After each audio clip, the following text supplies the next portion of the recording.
Cindy Dawson, the girl next door, had just landed her dream job as an art curator in a charming New Hampshire town. Cindy met her best friend Megan at the local diner, their laughter echoing through the cozy space. Megan watched as Cindy disappeared into the night, the last time anyone would see her. Cindy's absence at work the next morning was alarming. Megan, filled with dread, found Cindy's apartment eerily quiet. With trembling hands, Megan dialed 911. "I think something's happened to Cindy." Cindy's disappearance shattered the town's tranquility, casting long, dark shadows over the once familiar streets. First responders found Cindy's apartment undisturbed, her purse and keys in place. Her jacket was draped neatly over a chair, as if she'd return any minute. The scene felt too clean, like a facade hiding a darker truth. The investigation began, with officers canvassing the neighborhood. A neighbor recalled a shadowy figure near Cindy's apartment, but details were vague. Days turned into weeks, with leads turning into dead ends. Cindy's family and friends were left grappling with grief and unanswered questions. The case grew cold, but for Cindy's loved ones, the pain of her absence remained. A jogger found Cindy's red shoe in the woods, reigniting hope. The police searched the area but found nothing else. The shoe deepened the mystery, renewing the investigation. The location of the shoe became the investigation's focus. Forensics searched for clues, but the forest remained tight-lipped. Cindy's journal revealed her growing paranoia about being watched. Had her worst fears been realized? On that October night, the possibility of a stalker sent fear through the community. The police revisited reports of suspicious activity, but leads were vague. A janitor found Cindy's bracelet at a highway rest stop. The discovery injected urgency into the investigation. The police combed the area, hoping for clues to Cindy's fate. The rest stop, a beacon of fleeting respite, now stood as a silent sentinel in the mystery of Cindy's disappearance. Police scoured the area, their flashlights cutting through the gloom. They dusted for fingerprints, examined security footage, hoping for clues. But the rest stop guarded its secrets closely. The bracelet, a solitary piece in a complex puzzle, revealed nothing. The rest stop became a symbol of the enigma of Cindy Dawson's disappearance. The discovery of the bracelet shifted the investigation to Cindy's apartment building. Peter Grayson, the handyman, became a person of interest. His troubled past and proximity to Cindy raised suspicions. Peter's nervous demeanor during questioning only deepened the investigators' resolve. Despite a search, nothing conclusive was found. Peter maintained his innocence, but the investigation continued. As the investigation into Peter Grayson continued, a potential breakthrough emerged from an unexpected source. One of the witnesses who had reported seeing a suspicious man near Cindy's apartment building on the night of her disappearance came forward with new information. She had been shown a photo lineup of potential suspects, and while none of the photos had jogged her memory, something about Peter Grayson's photo in the local paper had struck a chord. She couldn't be sure, she told investigators, but there was something familiar about his eyes, the way he carried himself. It was a tenuous lead, based more on gut feeling than concrete evidence, but in a case as cold as Cindy Dawson's, even the faintest glimmer of recognition was enough to rekindle hope. The police, cautious but optimistic, brought in a sketch artist, hoping to create a composite image based on the witness's fragmented memories. As the artist's hand moved deftly across the page, a face began to emerge, the features slowly taking shape. And there, staring back at them from the sketchpad, was a face that sent chills down their spines. The face in the sketch bore a striking resemblance to Peter Grayson. Despite the resemblance between the sketch and Peter Grayson, the investigation hit a wall. Peter, though erratic and prone to outbursts, maintained his innocence. The police, lacking evidence, released him, their frustration mounting. The trail had grown cold. Whispers about Peter Grayson died down, replaced by acceptance that Cindy's disappearance might never be solved. The town, once hopeful, began to retreat, weighed down by unanswered questions. The red shoe and silver bracelet, once beacons of hope, now sat in evidence bags, silent reminders of a mystery unsolved. The police, their leads exhausted, transferred the case to the cold case unit. For Cindy's loved ones, the news was a crushing blow. The hope that had sustained them began to flicker. But they refused to give up, clinging to the belief that the truth would emerge. Years turned into a decade, and then another. Cindy Dawson's disappearance faded from the headlines, replaced by newer tragedies, fresher heartaches. But for those who knew and loved her, the pain remained, a dull ache that time could not erase. Cindy's mother, her hair now streaked with silver, her face etched with the passage of time and the unbearable weight of grief, never gave up hope. She kept Cindy's memory alive, sharing stories of her daughter's infectious laughter and boundless compassion with anyone who would listen. She became a familiar face at the local police station, her quiet persistence a testament to a mother's unwavering love. Each year, on the anniversary of Cindy's disappearance, a small group of friends and family would gather at the edge of the woods where the red shoe had been found. They would light candles, their flickering flames casting dancing shadows on the trees, their silence a symphony of shared grief and unspoken questions. The town, too, carried the memory of Cindy Dawson, a silent scar on its once peaceful landscape. Her disappearance served as a chilling reminder that even in the most idyllic of settings, darkness could lurk, and evil could touch the lives of the innocent. In 2013, 16 years after Cindy Dawson vanished without a trace, a glimmer of hope emerged from an unlikely source. A woman walking her dog along a seldom-used hiking trail stumbled upon a strange object partially buried in the undergrowth. It was a weathered notebook, its pages filled with cryptic messages and odd symbols, the ink blurred by time and the elements. The woman, sensing there was something amiss about the notebook, contacted the authorities. The notebook, its cover devoid of any identifying marks, was immediately sent to the forensics lab, its contents raising more questions than answers.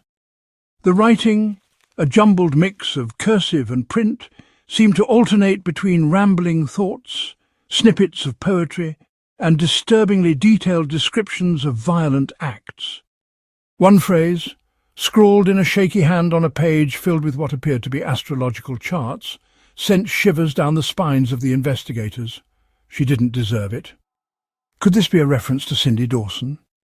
Was the author of this notebook privy to information about her disappearance? The possibility, however remote, breathed new life into a case that had long been relegated to the dusty archives of unsolved mysteries. News of the notebook's discovery reignited the media frenzy that had surrounded Cindy Dawson's disappearance all those years ago. Reporters descended upon the small town, eager to unearth any scrap of information that might shed light on the mystery. Cindy's mother, thrust back into the spotlight she had long tried to avoid, used the opportunity to make a heartfelt plea to the public. "Please," she implored, her voice trembling with emotion. "If you know anything at all that might help bring my daughter home, please come forward. It's been 16 long years, 16 years of not knowing, 16 years of unanswered questions. Cindy deserves justice. Please help us bring her home." Her words, raw and heartfelt, resonated with the public. Tips poured in, some promising, others the ramblings of attention seekers, but each one was meticulously investigated, each lead followed to its end, no matter how unlikely it seemed. The police, their determination reignited by the notebook and the renewed public interest in the case, vowed to leave no stone unturned in their pursuit of the truth. The discovery of the notebook, while initially promising, ultimately led to another dead end. The handwriting analysis proved inconclusive, the cryptic messages defying decipherment. The symbols, meticulously researched and compared to known codes and ciphers, yielded no discernible meaning. The notebook, it seemed, was a cruel tease, a collection of riddles wrapped in a mystery, its secrets buried deep within the mind of its author. The police, though disappointed, refused to abandon the investigation entirely. They revisited old leads, re-interviewed witnesses, their memories now hazy with the passage of time, their recollections muddled by years of speculation and hearsay. But the passage of time, a relentless tide, had washed away any tangible evidence that might have once existed. The town, too, seemed to hold its breath, caught between a renewed flicker of hope and the crushing weight of years of disappointment. The name Cindy Dawson, once whispered in hushed tones, was once again on everyone's lips. Her story retold in hushed whispers, her memory kept alive in the flickering candlelight of annual vigils. But as weeks turned into months, the initial flurry of activity surrounding the notebook's discovery faded, the trail growing cold once more. 8 years had passed since Cindy Dawson's disappearance. The shock had given way to acceptance. Then a tattered piece of fabric surfaced, a link to the past. A hunter found it snagged on a branch in the woods. The red fabric was eerily familiar. It resembled Cindy's red jacket. The police treated it with cautious optimism. The fabric was sent to the forensics lab. Could this be the break they needed? Or just another cruel trick? The news that a piece of fabric potentially linked to Cindy Dawson's disappearance had been found spread through the town like wildfire. Hope flickered back to life in the hearts of those who had never given up on finding her. The police launched a fresh investigation, determined to uncover the truth. The fabric was a match. The fibres were consistent with Cindy's jacket. It was a tangible connection to Cindy. The location became a crime scene, swarming with investigators. Every inch of ground was scrutinized. The woods were transformed into a hunting ground for the truth. The town held its breath, desperate for answers. Despite renewed efforts, the investigation into Cindy Dawson's disappearance remained stagnant. The fabric offered no further clues. The area yielded no additional evidence, no signs of a struggle. The years protected Cindy's secrets, erasing any trace of her presence. The case became a haunting reminder. Some crimes may never be solved. Cindy's story reminds us that hope endures. The love of her family and friends stands as a testament to the human spirit. And somewhere in the whispers of the wind, Cindy's spirit lingers, a whisper of a mystery yet to be solved. The disappearance of Cindy Dawson left an indelible mark on the small New Hampshire town she had called home. The idyllic facade, the quaint charm that had drawn Cindy to its embrace, was forever shattered, replaced by a lingering sense of vulnerability, a chilling awareness that even in the most peaceful of settings, darkness could lurk. The once familiar streets, where children had played freely and neighbours had exchanged friendly greetings, now carried an undercurrent of unease. The rustle of leaves in the wind, once a soothing sound of nature, now evoked a primal fear, a reminder of the secrets the woods might hold. The trust, the innocence that had once bound the community together, had been irrevocably broken. The annual vigil, held each year on the anniversary of Cindy's disappearance, became a solemn ritual, a testament to the enduring power of hope and the profound impact of loss. The flickering candlelight illuminated the faces of those gathered, their expressions a tapestry of grief, determination, and a yearning for answers that seemed forever out of reach. Cindy's memory, kept alive in their hearts, served as a poignant reminder of the fragility of life and the enduring strength of the human spirit. Even after all these years, the disappearance of Cindy Dawson remains an unsolved mystery, a haunting enigma that continues to baffle investigators and torment those who loved her. The red shoe, the silver bracelet, the cryptic notebook, tantalizing clues that promised much but ultimately revealed little. Did Cindy leave willingly, her departure shrouded in a secrecy that belied her cheerful demeanour? Or was she the victim of foul play, her fate a tragic testament to the darkness that can lurk beneath the surface of even the most seemingly peaceful communities? The questions linger, their answers elusive, lost somewhere in the labyrinth of time and speculation.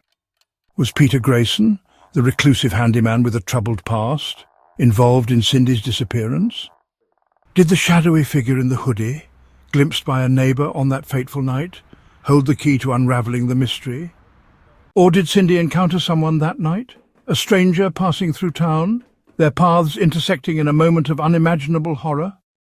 The possibilities, each more unsettling than the last, continue to haunt the investigation, a chilling reminder that sometimes the truth remains just out of reach. The passage of time may have dulled the sharp edges of grief, but the absence of Cindy Dawson remains a palpable void in the lives of those who knew and loved her.